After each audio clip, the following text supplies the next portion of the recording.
Hello everyone, this is Mumbo here, welcome back, and today we're going to be taking a look at probably one of the most requested builds ever on my channel. This is the high efficiency mob farm that I built on the Hermitcraft server, and ever since I uploaded that video, I have been bombarded with requests to do a tutorial. Now more than a year has passed, I thought today is the day. I am going to show the people of YouTube how to build my mob farm so that they can hop into their survival worlds, get their building hats on, and get themselves a ton of mob drops. Now before we begin, I just want to say a few things about this design. The first one should be fairly self-explanatory, but it uses a lot of resources. Not only does it use a lot of blocks, it also uses a lot of iron, and that's not just because the entire construction is made of iron blocks. Obviously that's not necessary, but inside each one of these dispensers there is a bucket. A bucket uses 3 iron, there are 12 dispensers per layer, and there are 5 layers in total in this build. That means for all of these dispensers, you are going to need 180 iron, and that isn't accounting for any of the hoppers or any of the hoppers down below. Essentially, you need to make sure that you have enough stuff to do this, otherwise you're going to be left with a half-assed mob spawner and not a whole lot of motivation. The next few things that you need to know are sort of warnings. The first one is lag. This runs on a redstone clock, so if you go in and out of the chunks, occasionally they can be a little bit hard to load and you can get a few frames per second jitters and things. Not really a problem on a survival world, but when you're playing on a server, it can cause an unnecessarily large amount of load on the server, so just watch out for that sort of thing. The next thing that I want to say is when building this, make sure that you choose the location correctly. If you build it, say 20 blocks above the ground, you are going to be loading all of the caves underneath you, and that means that you're going to need to do a lot of lighting up. I personally like to put my mob spawners way up in the sky and then stand above them, so then you don't load any of the caves down below and you get maximum efficiency, so you should see rates a bit like these. But anyway, I think that's enough chatting. How about we take a look at how to build this thing.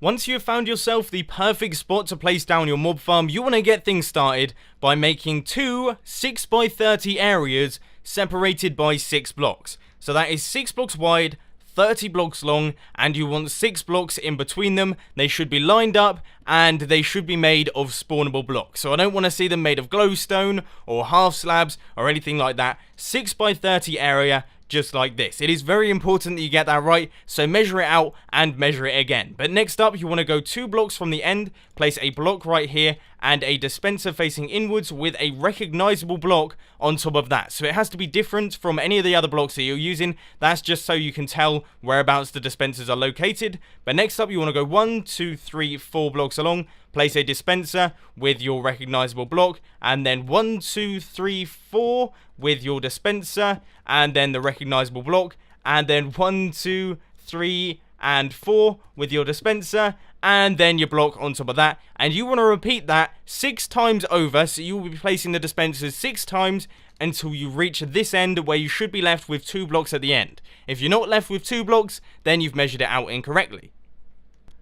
So you should end up with something that looks a little bit like this. You've got 2 blocks at the end, and then 4 blocks between all of the dispensers, and another 2 blocks at the end. And you want to make sure that you do that exactly the same on the other side. Make sure that all of your measurements are exact, and everything looks as it does in this video right now.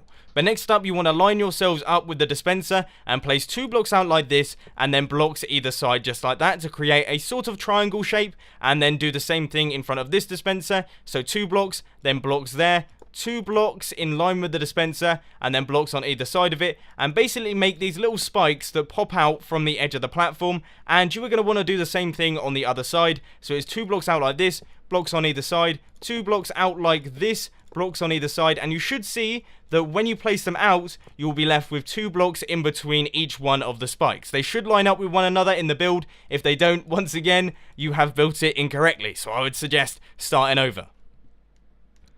Now that you have all of your teeth in place, it should end up looking like this. The next thing that I would suggest doing is place the walls around your platform. So you want them to go all the way across like this, right the way around the build, and you want them to be 2 blocks high, just like that, and you want it to cover every single one of the walls. So not just this one, you need to do this side, that side over there, and also that side over there. Every part of it should have a 2 block wall going right the way around, and that will stop any of the light coming in. Also, you want to head over here and make sure that all of this is also covered, so it should be in line completely with that floor level.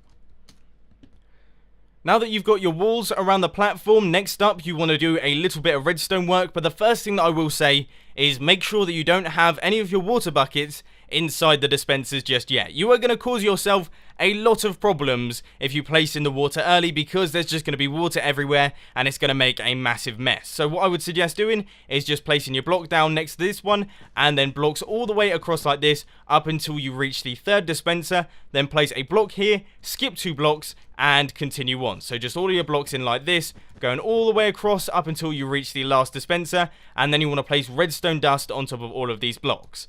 Now the reason that we've got this 2 wide gap is because we are making way for the torch tower that has to go up the middle. So just redstone dust going all the way across like this, and then you want to repeat that on the other side. So let's head over to this dispenser here, start things off by placing down the blocks, carry them out all the way into the third dispenser, 1 block, 2 wide gap, and then carry out the blocks once again, and once again place down all of the redstone.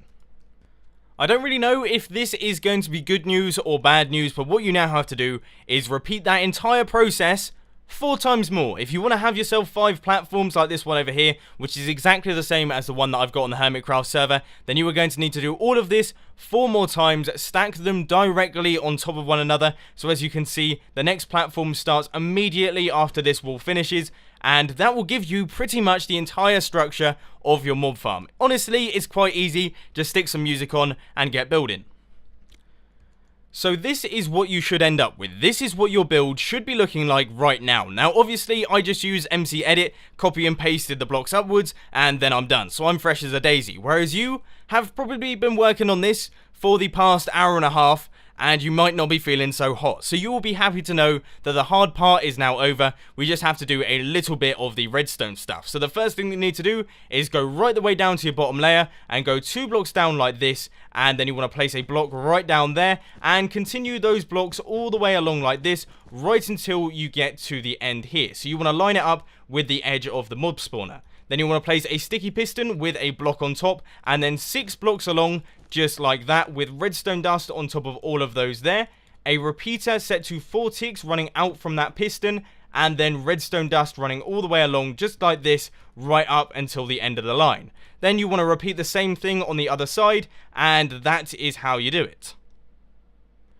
This is where things begin to get a little bit complicated, so I've got a little bit of explaining to do here. But what you want to do is you want to place a block like this and a redstone torch on the side. And what we're going to do is we're going to transmit a redstone signal vertically throughout all of the lines of redstone. But what we need to make sure of is that both of the redstone lines match up with one another. So one of them will be off and one of them will be on by default, and we need to fix that. So you can see right here, one of them is on and one of them is off. So what you have to do is the one that is on, you take out the first piece of redstone dust and you place a redstone torch right there, and you can see that both of them have now turned off. Then you want to continue the line upwards, and you will see right here that one of them is on and one of them is off. So you just want to take out this one and place down a redstone torch. Basically, the side that has the block, you need to place a redstone torch on the side of that one. Quite complicated. It's fairly tough to explain, but as you can see here, if we go up, we have this side is on, this side is off. So we just need to take out this redstone dust and place a torch on the side of that block. And then let's repeat it one more time just so you can get it right into your heads. So that is redstone torch there, and it's the side with the block always needs a redstone torch on the side of that one there. So that should explain it. Let's do it one more time. Redstone torch, block, and then torch. But you need the redstone torch on the side of this block here. So as you can see, both of these are off, both of these are on, both of these are off, both of those are on, and both of those are off. Each one matches up. I hope that made sense. If not, there is a world download down in the description so that you can check that out. Now for the heart and soul of the build, this is the hopper timer that is going to be controlling when all of your water fires off. So you want to fill in all of these blocks here, go to the middle 2 blocks and place 2 hoppers, one of them facing into one another, a bit like that. Then you want to grab a comparator, run it out of there, a block running into some redstone dust right here with a sticky piston and a redstone power block on its face. Then you want to repeat the same thing on the other side as comparator, block, redstone dust right there with a sticky piston running out of that one, and that will be running into this. So eventually these will both extend and they will trade the redstone block back and forth. I'm sure most of you have seen a hopper timer before. Now next up, you just want to place a block out here, a repeater running straight into a block, and that will power that redstone dust. And you want to do the same thing on the other side, so that is repeater running out from this redstone and into that redstone there. Now for the finishing touches, you want to fill in all of your dispensers with water buckets. This is quite a lengthy process and it is fairly boring, but it has to be done because otherwise obviously your farm isn't going to be working. Now one thing that I will say is watch out for mobs, because creepers are super annoying in this situation because they do like to blow up your hard work, and also make sure that you don't miss any of the dispensers, otherwise it is going to be very difficult indeed to get back into the mob spawner to work on it and get the water bucket back in there. You're going to be pushed off the edge very quickly by other water sources. Now the next thing that I'm going to say is that you want to head over to your hopper timer once all of the water is in place, because otherwise it's going to cause a few problems, and chuck in all of your items in here. Now I would suggest doing about 20 items. That seems to work fairly well. That is what I've got on the Hermitcraft server, and that has produced a large amount of mob drops for me. Last but not least, you want to put yourself a roof on top of the mob spawner. Make it so that it looks a little bit like this one, and make sure that it covers up this redstone here, because otherwise you will get the odd mob spawning in here, and also you might want to light up the area around it just to stop any mobs spawning on the outside. It's not going to drastically affect the efficiency, but it's something you don't necessarily want happening. The reason that I left the roof until last is because then when you're placing in all of your water, you're only getting a few mobs spawning instead of a huge wave if it was in complete darkness. But once you get the roof in, it goes completely pitch black, and that is when you get your full efficiency spawning. Now in this video, I'm going to be showing you the exact same system that I use on the Hermitcraft server, and that is to just place a bunch of hoppers down at the bottom that collect up all of the item drops. If you want to do some form of funnel, then it will be very simple to do. You just have to do some water streams that go across like this, and a cross like this on the other side, and then all of the mobs will drop down in the middle. But like I say, I am replicating the exact one that I have on Hermitcraft. So the next thing that you want to do is you want to go about 35 blocks down from your mob spawner, and you just want to place hoppers going all the way along like this, all running into that side so that you can run it off into a chest. So they're all connecting up to one another, so all of the items will travel along this hopper line, and you have to repeat this 6 times over. So it needs to be 6 blocks wide, the exact same as the widest point of this open section here. But we have almost reached the end. In fact, I believe we have actually reached the end there. That is the final hopper to go in. So the next thing that you want to do is just run the final hopper into this one here, and then continue on like this. And like I say, 6 blocks wide is how the platform should be. Once that is all done, there are a few bits of advice that I want to give you. The first one is light up your landing platform, otherwise you're going to get mobs spawning on here, and that isn't very good, because say you popped up there to check it out and then a creeper blows up, you're going to lose a large number of hoppers. The next thing that I would say is make sure you have adequate storage.